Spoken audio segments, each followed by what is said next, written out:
Good morning. I'm Lee Anderson, a member of the Parish Committee, and that is the governing board here at First Parish. We are so glad that you're here, whether in person, in our beautiful sanctuary, or online. And a special welcome to visitors. We invite you to join us downstairs or online for community time following the service. And coffee hour this morning will be in the Commons, which is the connecting space between the two buildings. And I have a special welcome today because we have a guest in the pulpit, and it's Reverend Fred Small, a Unitarian Universalist pastor, singer-songwriter, and former environmental lawyer. Reverend Fred Small serves as Minister for Climate Justice at Arlington Street Church in Boston. During this morning's worship, we'll be singing Everything Possible, Fred Small's classic lullaby of unconditional love and inclusion. A beautiful picture book edition of Fred's song will be available for sale after the service. It's a wonderful gift for the children and former children in your life, and Fred will be glad to inscribe your copy. If you're joining us remotely this morning, you can find Everything Possible at your local bookstore or online at nosycrow.us.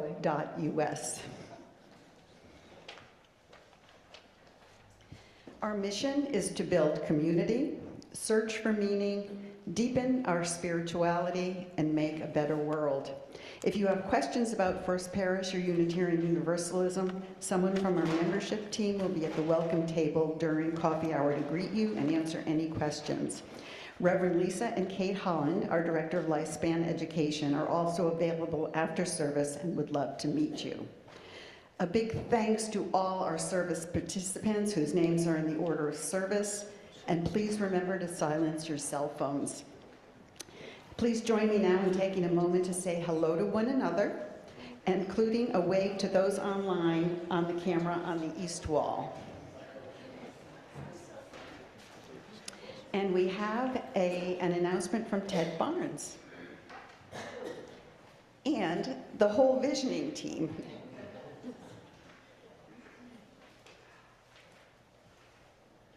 Good morning. I'm Lynn Lipcon, Ted Barnes, Jay Woodworth. We're your visioning team. We were recruited just about 3.5 years ago by the parish committee. And we've been working on the things that you, the congregation, said were most important, one of which is to really build the community in terms of numbers, add friends to our amongst us. And we have been doing a Bring a Friend, Make New Friends campaign. You've seen the red mugs downstairs, and there are lots of little grassroots efforts initiatives that we're putting in place this year, and you really can help. It's all about you. So there are some things that you can do this year. So if you look at the calendar, there are a number of upcoming events that you might consider bringing a friend to.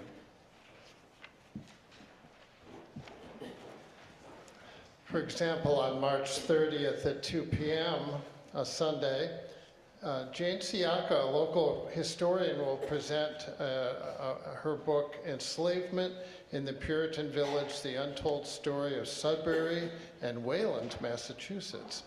And on April 6th, also a Sunday at 3 o'clock, the Harry Scholar Quartet, which comes out of the Berkeley Faculty Jazz Group. Or you could join us for Music Sunday on April 13th. Brett Brahms will headline the Music Sunday, and the bell choir will play the prelude. So you can bring a friend, literally. Perhaps some of you are bringing somebody this afternoon to the bystander training.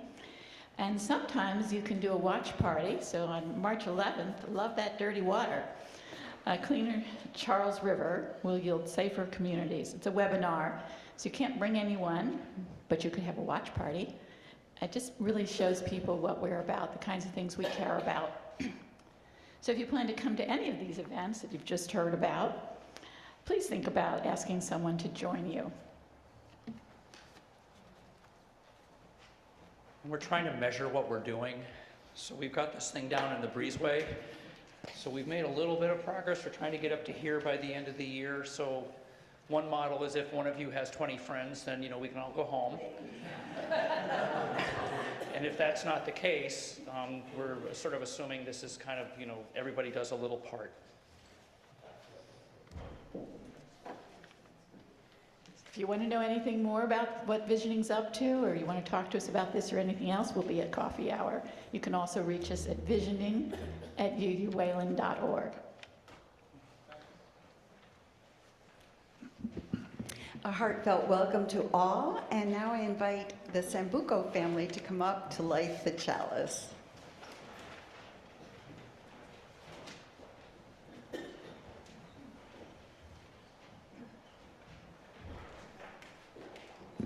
Good morning. With open minds and loving hearts, we gather to search for meaning, to care for one another, and to work together for a better world.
Light within all light, soul behind all souls, at the break of dawn, at the coming of day. We wait and watch. Your light within the morning light, your soul within the human soul, your presence beckoning to us from the heart of life. In the dawning of this day, let us know fresh shinings in our soul. In the growing colors of new beginning all around us, let us know the first lights of our heart. Great star of the morning, inner flame of the universe, let us be a color in this new dawning.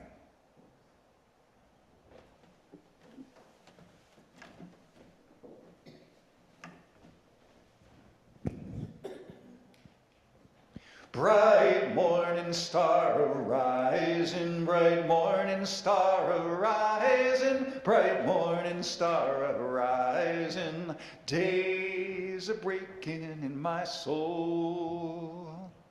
That's your part. Please rise in body or in spirit and join in singing this with me. You will not find the words anywhere except by listening to me. Bright morning star arising, days are breaking in my soul. And just a phrase, one phrase changes, a zipper song. Basically, each verse changes just a little bit, but so once you know the first verse, you know all the verses, and I'll cue you on the other ones. Bright morning star, arising, days are breaking in my soul. Give it a try. Bright morning star arising, bright morning star arising, bright morning star arising, days are breaking in my soul. I hear some harmony already. There's some wonderful harmonies to be found in this song. And I love what Pete Seeger used to say about a harmony. He said, don't be afraid of harmony. Harmony is any note that your neighbor isn't singing.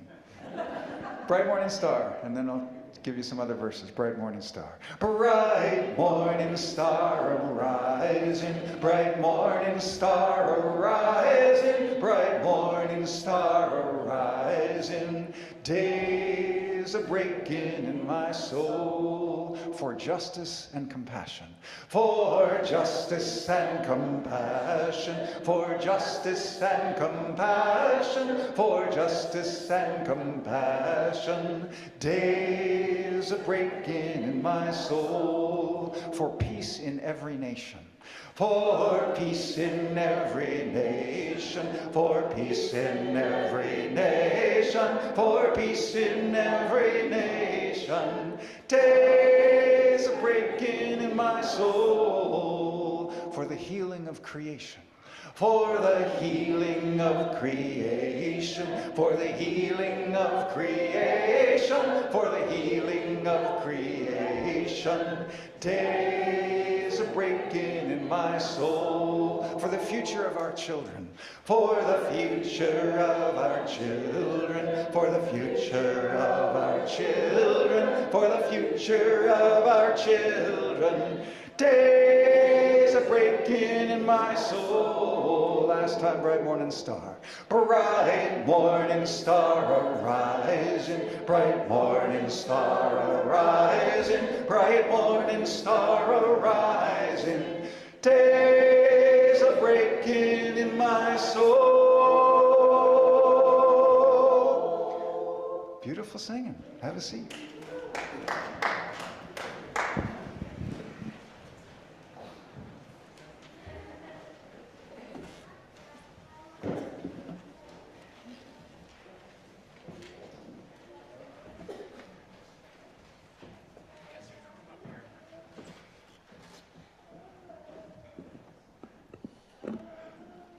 Good morning. I'm Larry Green, and I've been asked to give a testimonial this morning. I'm also will be coming for your money later, but we'll get to that.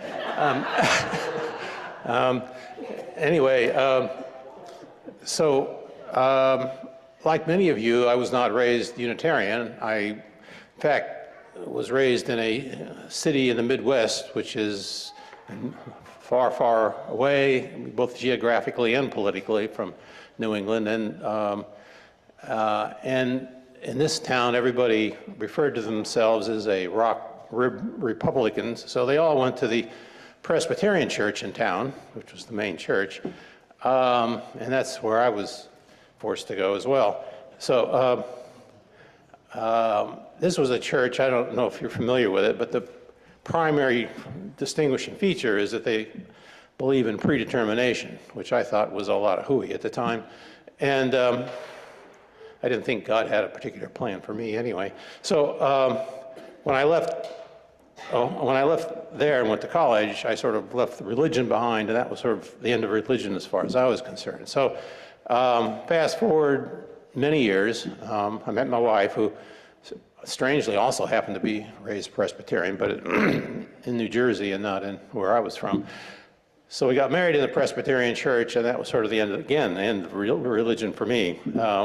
We actually got married in the Princeton church in Princeton, New Jersey, which was nice. Her father had gone there, so it was a very beautiful church. But so when we started having kids, I thought, well, it would probably be nice to have some sort of religious foundation, since I didn't think they would get that in school. And so we started looking around. And at the time, we lived in Swampscott, and we tried the Unitarian church there, but it had a big cross on the wall, and that was something neither one of us wanted. So we moved to Wayland. My daughter was going into first grade, and we thought we really ought to find a church here. So, like Ted Barnes was talking about, our neighbor brought us to church here. It was we had this program. They had this program years ago, and so we got brought to church by our neighbor. And I just remember in the Presbyterian church, everybody talked in hushed tones. The minister wore robes and all dark robes, and everybody seemed really somber. I guess they were afraid they were going to go to hell or something. I never could figure that out. So I remember I have a very distinct memory of coming into this church. It wasn't my first time there, but I remember I think it had to have been the Music Sunday before Christmas one time. So we remember coming in, and the place was packed. Back in those days, we filled all the pews most Sundays. And everybody was talking, and it was just a racket. And I thought to myself, because nobody talked like that in the Presbyterian church. And I just thought to myself, wow, people really seem to like being here. It's quite an unusual experience for me. And everybody seemed to know everybody else. And I thought, well, this is really nice. And Ken Sawyer was the minister at the time, finally calmed everybody down. He got up here in the pulpit, and I looked at him, and he had like red and green clothes on and a red vest. And he was smiling, and I just wasn't used to that. And then he told a joke, and everybody laughed out loud. And I thought to myself, this is the place I want to be, you know? And so we've been going ever since then. And as many of you know, we've made very close friends amongst our Unitarian friends here. People we've gone on vacations with, people I play tennis with, people that we celebrated births and marriages of their children and everything else. So for us, it's sort of the center of our, not just religious life, but center of our social life as well, which has been really important to us. And it's also a place, we've gone through some, gone through some difficult times, and it was really nice to have this sort of community to come to and to work things through with, and to, talk it through with people that are like-minded and have similar thoughts. It was just a very comforting place to be, and it still is a very comforting place. So we plan to stick around a while longer anyway.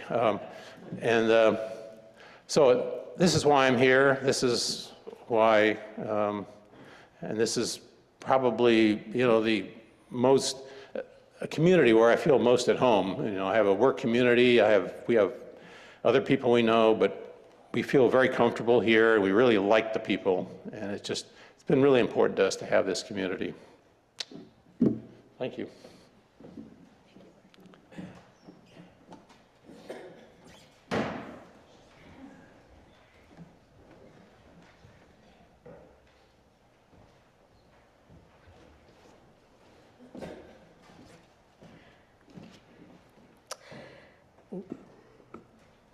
Enter, rejoice, and come in.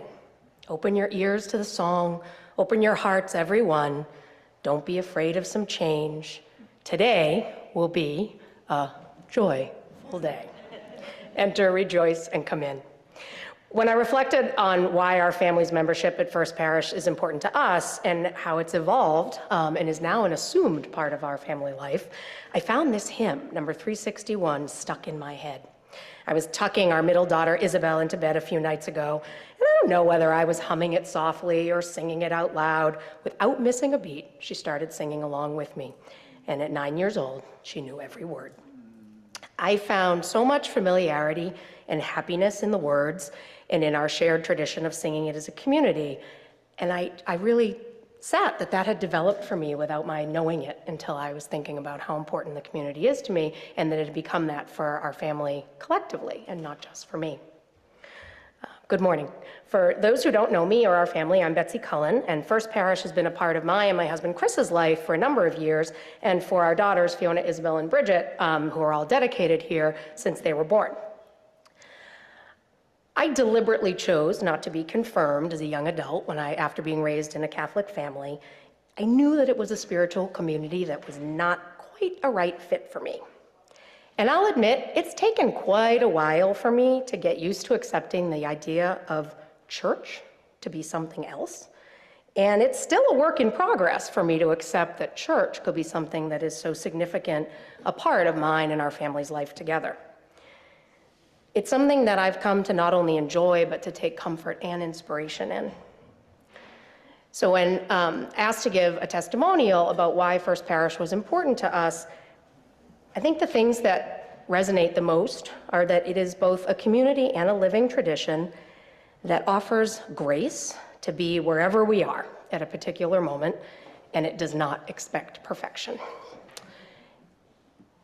It's a gift to us that there is understanding, acceptance that we can always do better, and encouragement to try in big and small ways. It's a community and a tradition that provokes us to confront new ideas, challenge our norms, and look beyond ourselves and our own personal stories, to share our fears and our values, where we can love to sing and laugh and know that the power of both can heal and energize. And we embrace ritual and tradition, but with an open mind of the inevitability of change. So together, we believe this community and this beautiful building and campus can sustain for another several hundred years or more, and we hope it will continue to be a beacon in Wayland and beyond for open minds and loving hearts and the hard work that's needed to build a world that's better. Stewardship is when we reflect on the place that First Parish has in our lives, and our family is proud to be a part of helping ensure the shared future of First Parish for us, for our kids, and for all those who come after us. May today and many days to come be joyful ones for us all, whether on our tiptoes or not.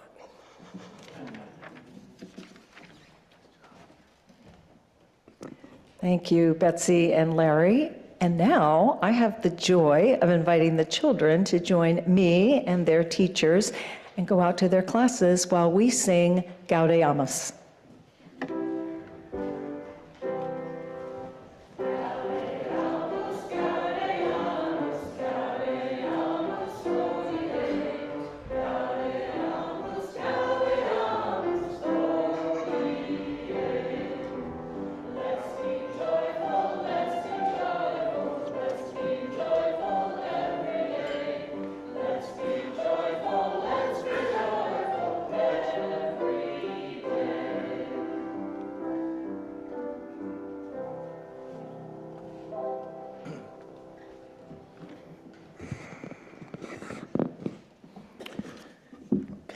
Thank you. Thank you, Reverend Lisa, for inviting Gratis Healthcare to share in today's offering. I'm Dr. David Bechtel, Medical Director at Gratis Healthcare. Gratis Healthcare provides free mental and medical services to those in need. By using volunteer clinicians, about 20 of us, in multiple specialties with Portuguese and Spanish interpreters. We aim to remove barriers to basic health care and to connect patients to the Massachusetts healthcare system and other community resources. Our goal at Gratis is to provide high-quality medical care for free to the uninsured and underinsured. We provide the immediate care that's needed for acute and chronic conditions, including psych services. We help people to qualify for any available insurance and then try to transition them into long-term care in primary care practices in the community. The patients that we see are the working poor, recent and not so recent immigrants who comprise about 90 to 95% of our patients. We've also recently started a women's health program at Gratis, and our pediatricians do the mandatory physical examinations required for entry into the school systems. We work out of the Greater Framingham Community Church in downtown Framingham. Our funding is through grants and donations. Many of you in this congregation are already much appreciated donors. Last year, we had 1,600 patient encounters. This year, given the current political environment, the need for Gratis will only increase. I'd be happy to share more information about Gratis Health Care at the coffee hour today. For more to read, check out Gratis Health.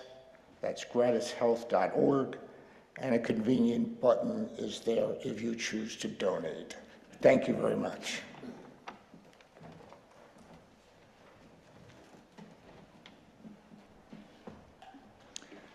Thank you, Dr. Bechtel. The offering we give each week is a symbol of commitment to this faith community and to the life and works of this congregation. Instructions on how to donate online are in the order of service. If you're here for the first time, please let the plate pass you by. You are our guest. Today we'll be sharing our plate, as you know, with Gratis Healthcare. The offering will now be given and gratefully received.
Good morning again. I'm Ted Barnes. My pronouns are he, his, him, and I'm a lay minister of this congregation. This is the time in our service we set aside to acknowledge the joys and sorrows that we hold. In both our sharing and in our witness, we affirm our covenant to care for one another. In these perilous and often frightening times as we face the uncertainty of the road ahead in our country and in our world, we light our vigil candle in solidarity with all those who are living in fear for the lives and safety of their loved ones or themselves. May the love which abides in this community offer hope, strength, and peace in days to come. If you have a personal joy or sorrow you'd like to share, please you are welcome to come up to the mic, and if it would help, raise your hand and I'll bring the mic to you.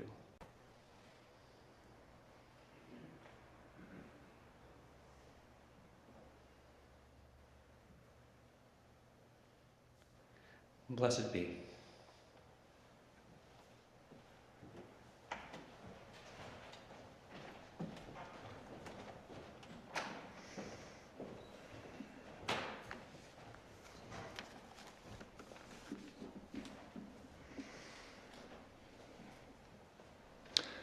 I invite you to join in the spirit of prayer.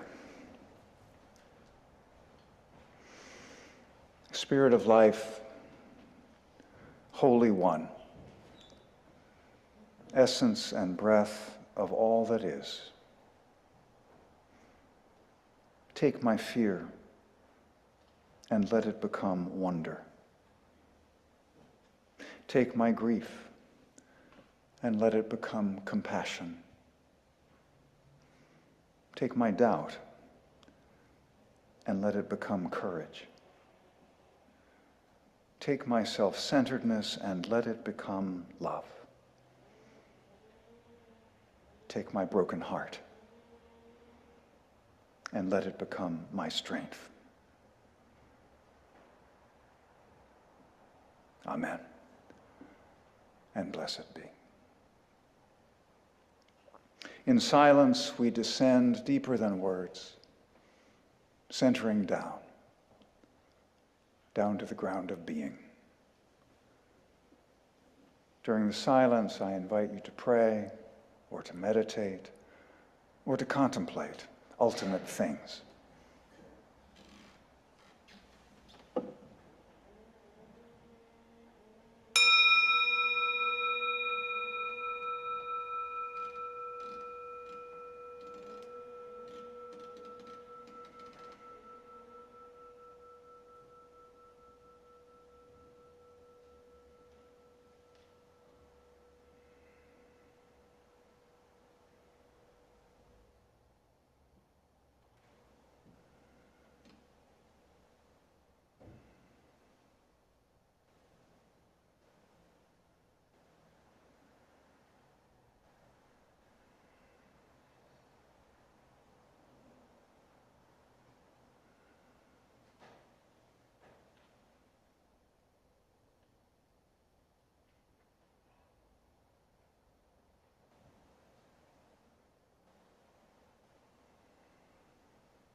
Good morning. I'm Phil Giudice.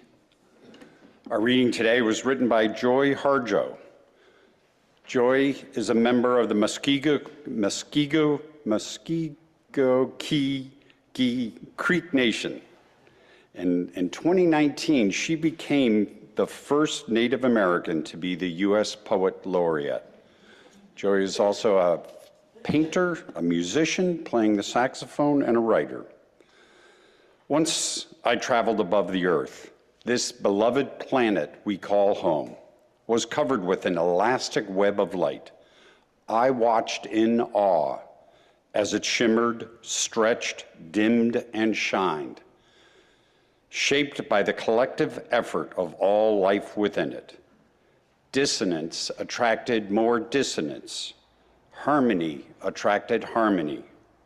I saw revolutions, droughts, famines, and the births of new nations. The most humble kindnesses made the brightest light. Nothing was wasted.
maybe some of you, maybe all of you have been coming here long enough that you take for granted how incredibly beautiful this sanctuary is.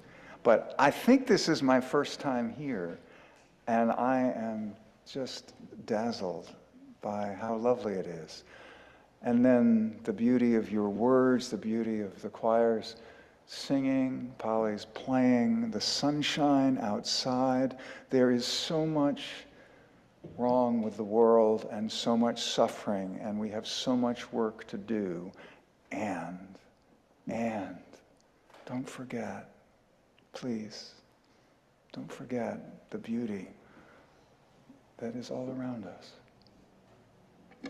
So Lee was very kind to announce my song Everything Possible and the book, children's picture book of the same title, except that the original plan was that I was going to sing that song during the time for all ages, and then of course you had the stewardship testimonials.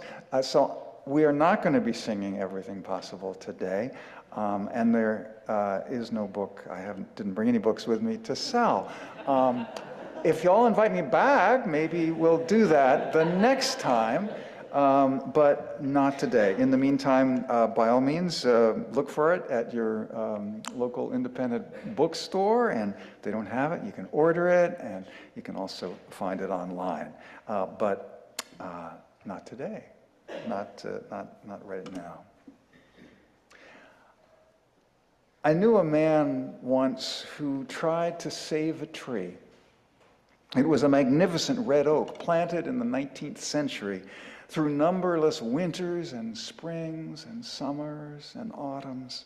Its roots had penetrated deep, deep into the soil, and its trunk had grown tall and strong. Generations of families and friends and lovers had gathered gratefully in the shade of its broad canopy. And the man loved the tree and held it sacred. But the tree grew close to a building, and one day the owners of the building decreed that the building would be improved and expanded. The tree would have to be cut down, they said. And so the man who loved the tree wrote letters and social media posts to try and change their minds. He organized others and enrolled political leaders in the cause. "Save the tree," they cried. The owners were unmoved. It's true, they said, the tree is old and beautiful, but it's actually not in very good health. It's going to die soon anyway. Besides, they said, we have no choice. We've examined every alternative and none is practical within our budget. The tree must go. Outraged, the man assailed their motives and their integrity. His letters and posts grew more acerbic and sarcastic. At last, his belligerence and ill temper drove away even people who also cared about the tree and might have helped to save it. And so the tree was cut down. And all who saw its severed limbs couldn't help noticing how healthy they looked. And the man cursed the owners, cursed them for their stupidity and short-sightedness. This good man who loved trees so profoundly and so passionately had not learned from them. His feverish, frenetic activism was nothing at all like a tree. He championed the sacredness of trees while neglecting the sacredness of human beings, including his own. He knew the worth of trees, but not the peace of trees. Don't we all make the same mistake, at least some of the time? I know I do. More than half a century ago, the Trappist monk and peace activist Thomas Merton warned, there is a pervasive form of contemporary violence to which the idealist most easily succumbs: activism and overwork. The rush and pressure of modern life are a form, perhaps the most common form of its innate violence. To allow oneself to be carried away by a multitude of conflicting concerns, to surrender to too many demands, to commit oneself to too many projects, to want to help everyone in everything, is to succumb to violence. The frenzy of our activism, Merton said, neutralizes our work for peace. It destroys our own inner capacity for peace. It destroys the fruitfulness of our own work because it kills the root of inner wisdom, which makes work fruitful. The frenzy of our activism destroys our inner capacity for peace and the fruitfulness of our work. Actually, Thomas Merton was lucky. He died before Twitter. Twitter, now technically X, of course. Twitter, that twilight zone of snark, contempt, occasional inspiration, and permanent outrage, where I, for one, have wasted far too much of my time. It's easy to be punitive and make others disposable. Caution Tom DeWolf and Jody Geddes in The Little Book of Racial Healing. The difficult task, they say, is in telling the truth in ways that seek healing and transformation. We are beset today by a host of daunting challenges, all of them urgent and interconnected, many seemingly intractable, from patriarchy to white supremacy, from public corruption to secret abuse, from anti-Semitism to Islamophobia to transphobia, from gun violence to armed insurrection to all-out war, from mass incarceration to mass extinction. It is natural for us to feel grief, anger, fear, despair. I am a climate justice activist. Despair is my constant companion. By now, it's almost an old friend. It seems every new report coming from the scientists is even more alarming than the last.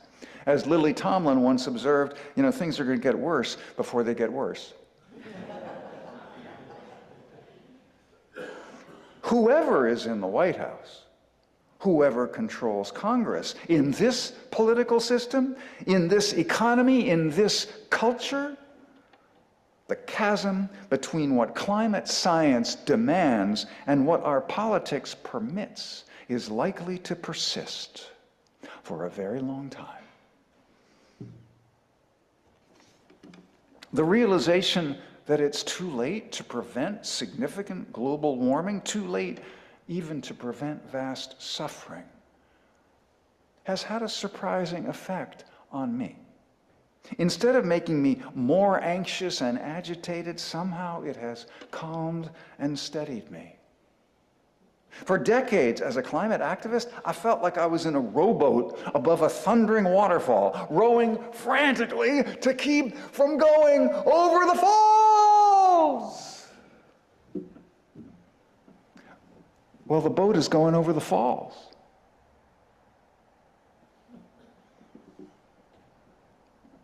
We are plummeting, tumbling, crashing into the unknown at vertiginous speed, and yet somehow at the same time in slow motion. Terrible things are happening. Terrible things will happen. Millions will suffer and die, with the worst impacts upon those least responsible for the problem, people of color and people living in poverty all around the world. But it is never too late to save the next life, or the next community, or the next species. Never too late to heal the sick. Never too late to feed the hungry or welcome the stranger. It is never too late to do the next right thing. I vow to do all I can to reduce the suffering, to tend to the wounded, to build a more just world.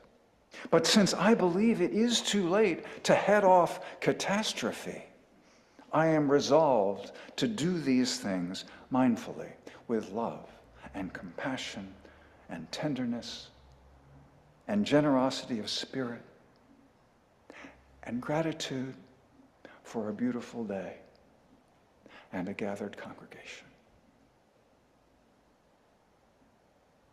Because given the certainty of suffering, the how of what we do is as important as the what, or even the when. As we plunge headlong into the maelstrom, even more important than the question, what am I going to do, is the question, who am I going to be? Our climate future is not binary. Everything's going to be wonderful. No, everything's going to be awful. Ecotopia, dystopia. The future will almost certainly have elements of both. And where the balance between them falls will depend upon an infinite number of choices. My choices and your choices and the choices of our children and their children and their children. We don't know what's going to happen. I hope that the human species survives the crisis we have created. But whether or not we do, we know that life on Earth has already survived 5 major extinctions. Life will endure, and intelligent life will continue to evolve with luck and the grace of God, not only smarter, but also wiser, kinder, more compassionate. As we confront this crisis, Potawatomi botanist Robin Wall Kimmerer reminds us we don't have to figure out everything by ourselves. There are intelligences other than our own, teachers all around us. If we understood that, Kimmerer says, imagine how less lonely the world would be. So as we struggle to save our trees, what can we learn from them?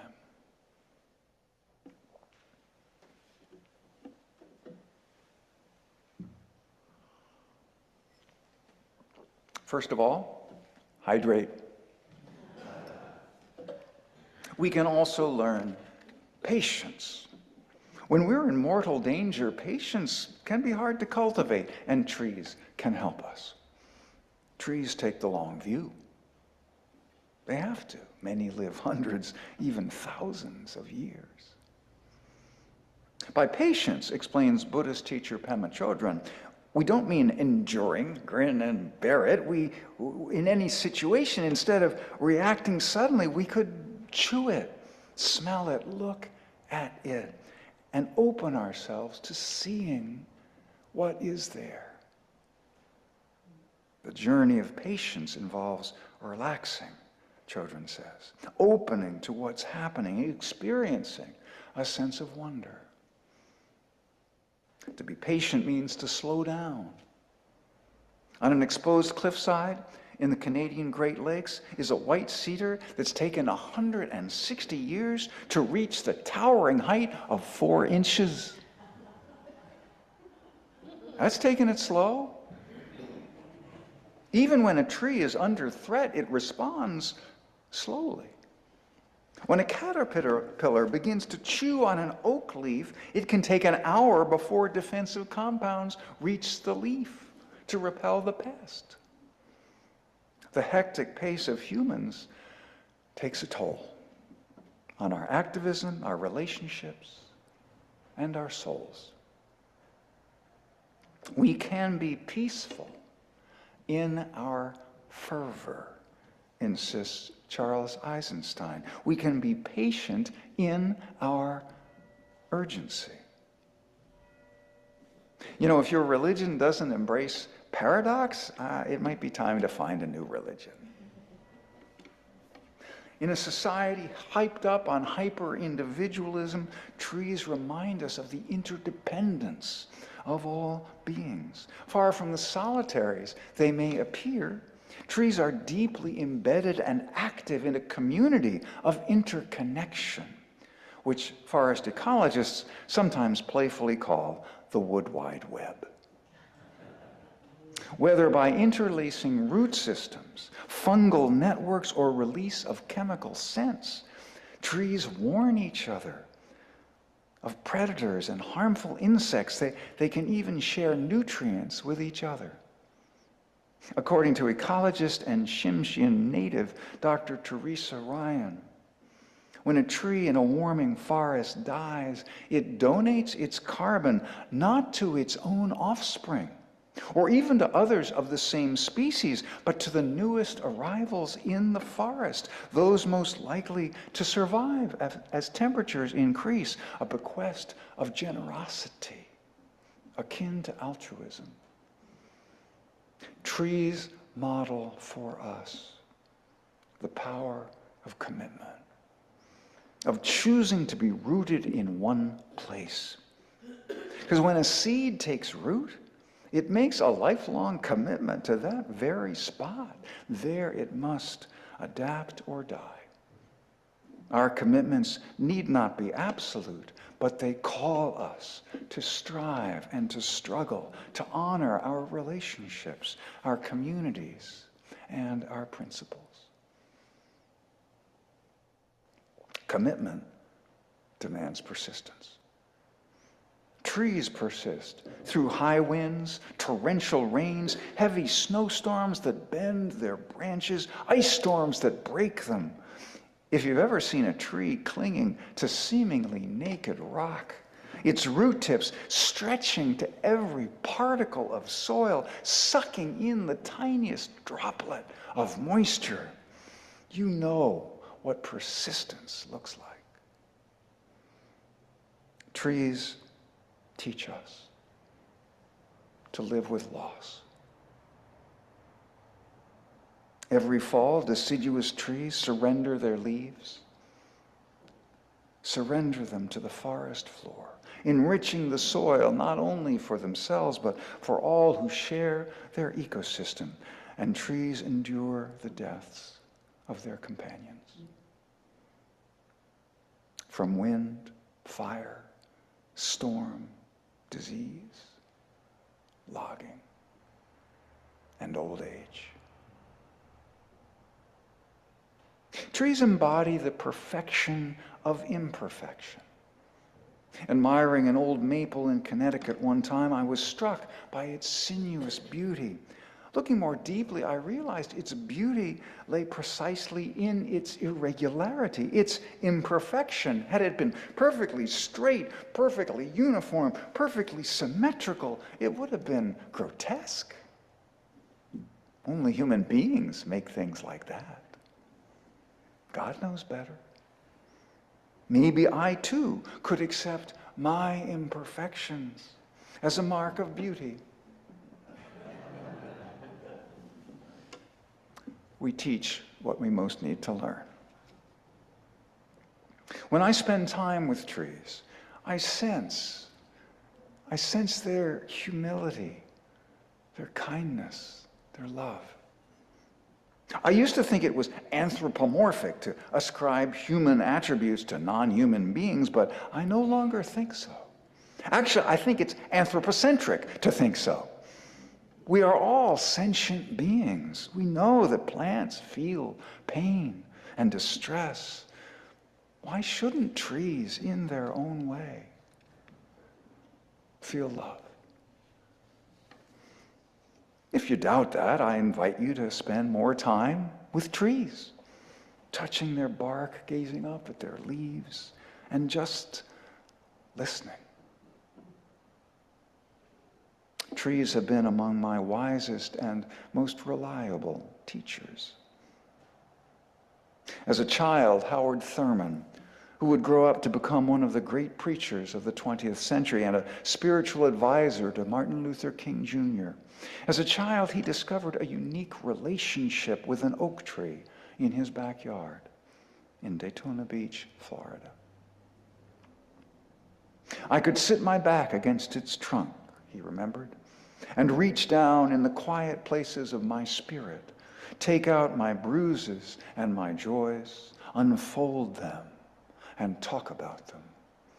I could talk aloud to the oak tree and know that I was understood. It too was part of my reality, like the woods, the night, and the pounding surf, my earliest companions, giving me space. Today we need love more than ever.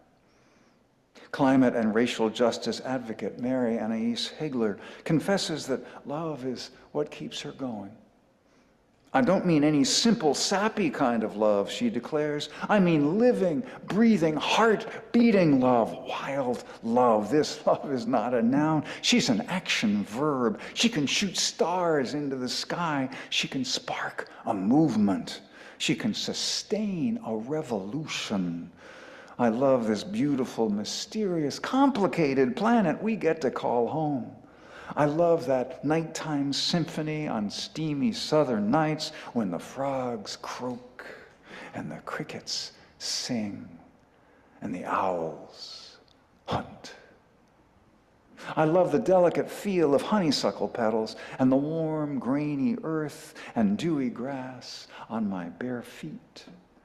This love is strong enough to break through the terror. She's hot enough to burn through anger and turn into fury. She can shake you out of your despair and propel you to the front of the battlefield. It's a love that can also, in the teeth, even in the teeth of these most insurmountable odds, give me hope. If I'm brave enough to accept it.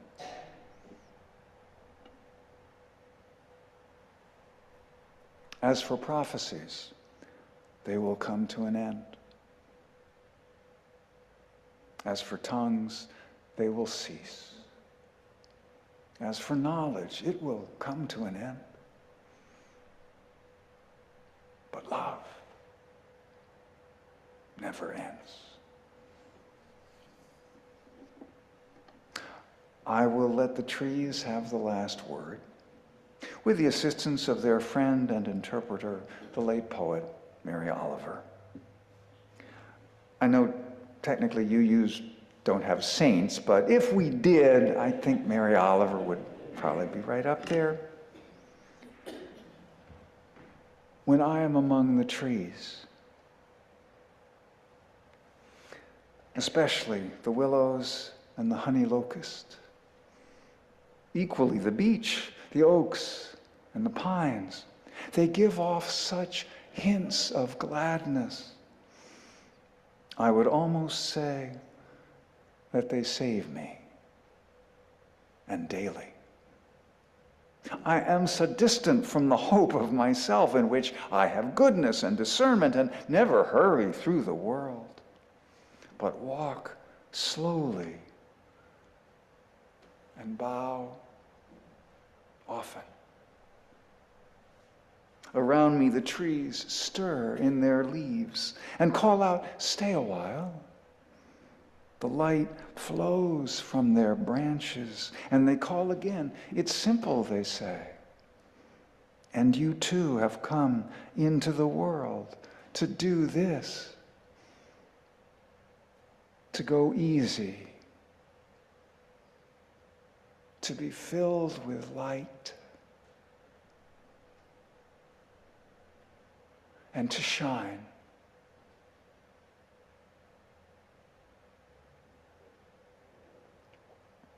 Amen. And blessed be.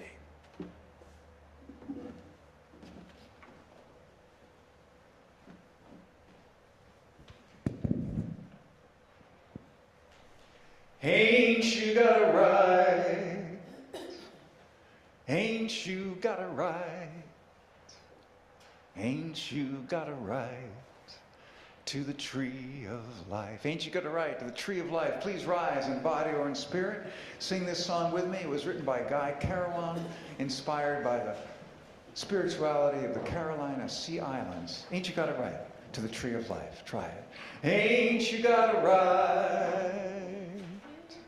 Ain't you got a right? Ain't you got a right to the tree of life? Ain't you got a right? Ain't you got a right? Ain't you got a right? Ain't you got a right? Ain't you got a right? Ain't you got a right to the tree of life? Different verses, same tune. So rocky the road, and we got it right, the tree of life. So rocky the road, so rocky the road, so dangerous the journey, so dangerous the journey. But we got it right, but we got it right. Ain't you got it right to the tree of life? Ain't you got it right? Ain't you got it right? Ain't you got it right? Ain't you got it right? Ain't you got it right? Ain't you got it right to the tree of life? We come from a distance. We come from a distance. We come from a distance, and we got it right, and we got it right. Ain't you got it right to the tree of life? Ain't you got it right? Ain't you got it right? Ain't you got it right? Ain't you got it right? Ain't you got it right? Ain't you got it right to the tree of life? Our lives will be sweeter. Our lives will be sweeter. Our lives will be sweeter, 'cause we got it right. Ain't you got it right to the tree of life? Ain't you got it right? Ain't you got it right? Ain't you got it right? Ain't you got it right? Ain't you got it right? Ain't you got it right to the tree of life? Now, before the pandemic, I would always invite people on the last chorus to join hands with the person next to them. But then came the, are we post-pandemic? I have no idea. But there are any number of good reasons not to want to join hands with the person next to you. So if you don't want to do it, don't do it. No matter how, there might be some hand-holding zealot runs up to you, extends their hand, and you think, oh my gosh, maybe I should. You are not a hand-holding zealot. You're a very nice person. It's your body, your space, your choice. If you want to join hands, be my guest. Now, it may not be an issue for some of you. You may have slept with the person who's sitting next to you, right? So you don't need to worry about germs. But here we go. If you feel comfortable joining hands with the person next to you to sing this song one last time through, now's the time. Thank you, Lee. Ain't you got it right? Ain't you got it right? Ain't you got it right? Ain't you got it right? Ain't you got it right? Ain't you got it right to the tree of life? Ain't you got it right? Ain't you got it right? Ain't you got it right? Ain't you got it right? Ain't you got it right? Ain't you got it right to the tree of life?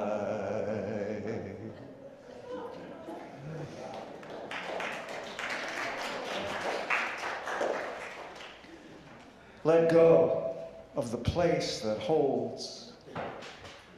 Let go of the place that flinches. Let go of the place that controls. Let go of the place that fears. Listen, the wind is breathing in the trees. Moving through the dark night, I practice courage, accepting the vastness of what I cannot see. Amen, and blessed be.